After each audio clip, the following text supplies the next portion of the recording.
Hey everybody, this is Lee Stranahan from citizenjournalismschool.com, and I want to give you a quick hint on a tool that I use.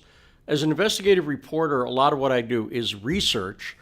And by the way, this is not something you just have to use for journalism. It's a great tool for keeping organized, and it's called Evernote. But it's especially useful for the kind of work that I do with research. And the coolest thing about Evernote is you can get started absolutely free with it. I'm really surprised a lot of the times when I talk to reporters or researchers and they don't use Evernote, and they don't seem to have any tool to keep things organized. So what is Evernote? The best way to think of it is it's an electronic notebook. Basically, Evernote lets you save stuff. Now that stuff could be a web page, it could be a photo that you take, let's say of a document, it could be a PDF file, and it creates this notebook that you can organize, put into categories, add tags to, and search very, very easily. So, how do you use it? So, for example, let's say I'm researching a topic and I have 10 web pages up. Now, I could try to save the bookmarks, that would be useful, but Evernote, I just put all of the bookmarks. I just save all of the pages. And Evernote's got a cool little tool called the Web Clipper that works right in your internet browser. So I just hit one button and it saves the page to this notebook. Now, one of the great things about it is Evernote actually saves the page as it is right now. And this is super useful for journalistic research where sometimes things change. Maybe someone will start feeling guilty about something they posted online and they'll want to take it down.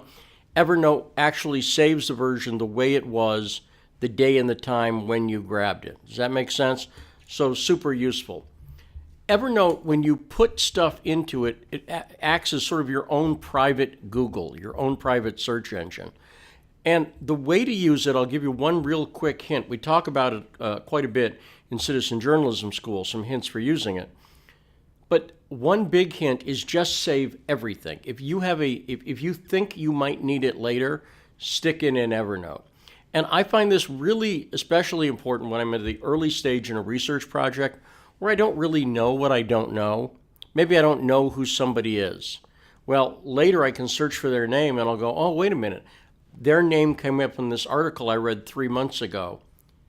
Evernote, like I say, it's an electronic notebook. It lets you search. One other thing, it works with a variety of devices. Now, the basic free version is limited, but the premium version, which is what I use, and I recommend if you're serious, the premium paid version works with any number of devices, and that means you can work with your computer, your phone, your tablet.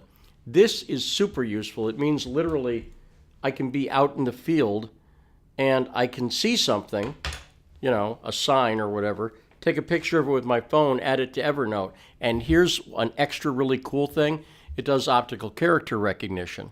In other words, if I take a picture of a sign and then later I search for that text, if it was in the sign, it'll actually find it. That is badass. So that's Evernote. It's a tool that I use. Again, it's one of the tools that we talk about in Citizen Journalism School. That is my free hint for you today. Till next time, I'm Lee Stranahan.